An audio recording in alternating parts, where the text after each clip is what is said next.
Welcome to this podcast hosted by Seureca, the consulting engineering division of the Veolia Group.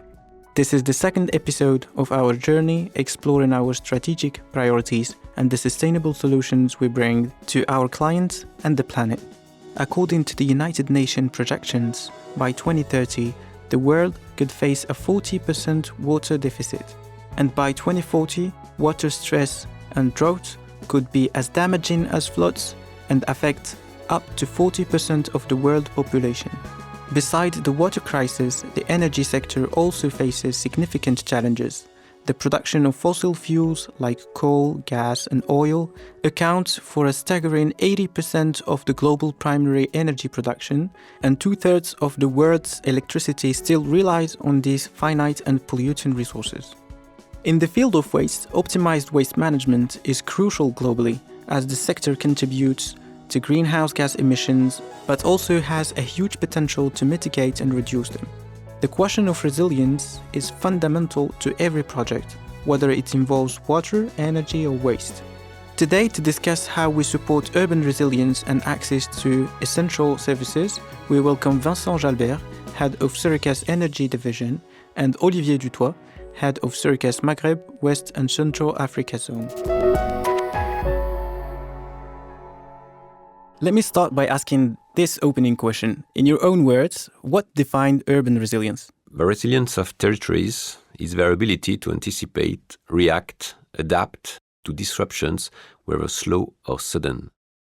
To make territories resilient, local authorities must have a precise vision of their environmental, health, economic, social and organizational vulnerabilities and resources, so that they can adapt their projects and government accordingly.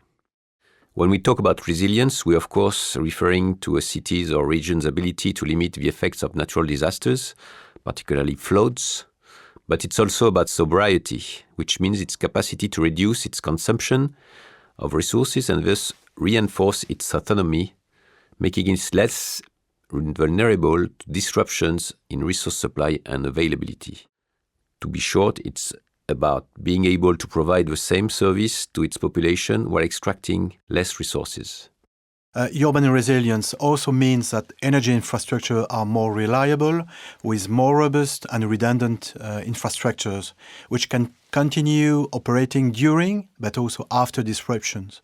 For instance, it requires developing more underground electrical system, more redundancy assets in transmission and distribution of power energy to provide backup services, and more smart systems based on information and communication technology to remotely operate the systems.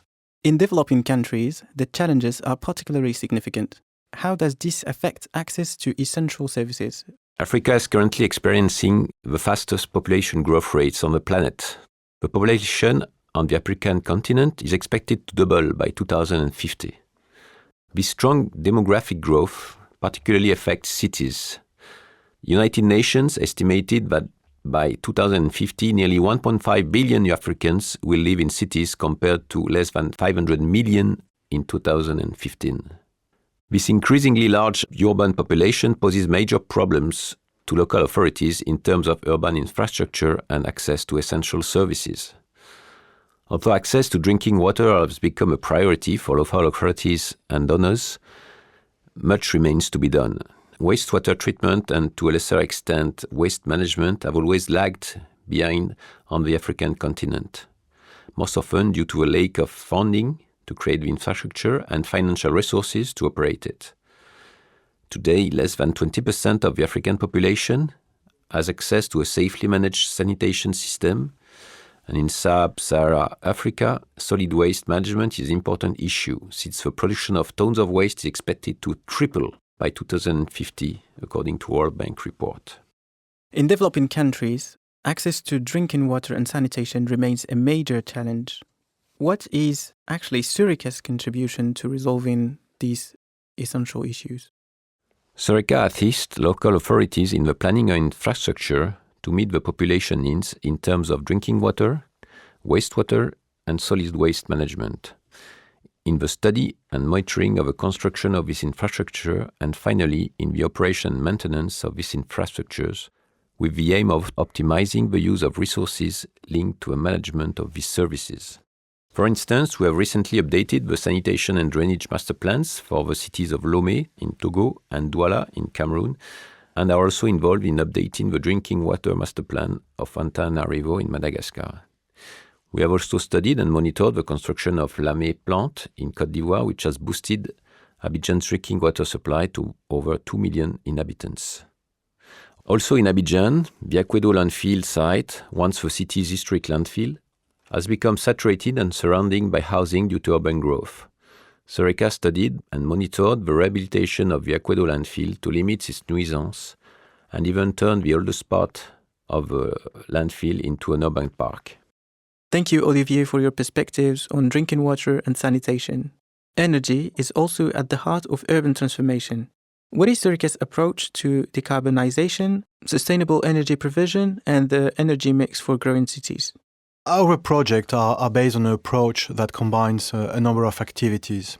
Energy efficiency measures, renewable energy sources, smart grid and energy storage, technologies, local loops of energy, waste to energy, electrical mobility, public engagement and stakeholder participation. So, let me take a few examples if you wish. As far as waste to energy is concerned, a city can explore technologies such as anaerobic digestion to produce biogas, incineration with energy recovery, to convert municipal organic waste into energy and reducing waste disposal, and also generating renewable energy. We recently developed a detailed strategy to make use of all potential energy sources available at a wastewater treatment plant in the city of Strasbourg in France. The wastewater treatment plant is able to export biomethane from sludge treatment. It can also perform heat recovery from wastewater using heat pumps to produce heat from sludge incineration and export it to the urban district heating system. So in the different activities I mentioned before, we can refer to local loops of energy. Implementing district heating and cooling system can improve energy efficiency and facilitate integration of renewable energy and waste heat recovery. We have just completed a study in Barcelona to optimize the coal energy recovery from the gasification of liquefied natural gas to the neighboring existing district cooling system. We also did a study to optimize the use of biomass into the energy mix for the district heating system in Blagnac, close to the city of Toulouse in France. And in terms of access to essential services, how are the solutions provided by Seureca reliable and long-lasting? Seureca clearly takes into account the climate change impacts when designing and proposing solutions, and this means taking into account, for instance, the intensification of rainfall in recent years when designing stormwater drainage systems, the reduction of groundwater recharge, which implies the reduction in the groundwater availability, changes in the length of rainy and dry seasons, which impact the low water flows in rivers and streams. Seureca adapts the solutions it proposes to the local context and to customer constraints and requirements. This means using tried and tested technologies, energy efficient and robust wherever possible, to limit operating costs and the need for frequent equipment replacement. Seureca also takes the operator's vision into account when proposing solutions. As a member of the Veolia Group, and with close links to the group operations, we are in a position to design structures that will be easily taken in hand by operators and subsequently maintained by them. Looking to the future, what are the main levers for action for major cities to reconcile urban growth and decarbonization issues? Reconciliation of urban growth with decarbonization requires collaboration and discussion among a number of participants, local authorities, urban planners, private sector, and citizens. But cities should also leverage technical innovation such as smart city solution and data-driven decision-making processes to optimize their efforts and track progress toward these decarbonization goals. Thank you, Vincent and Olivier, for sharing your expertise and providing such valuable perspectives. Join us on the next episode as we continue exploring Seureca's strategic priorities and sustainable solutions.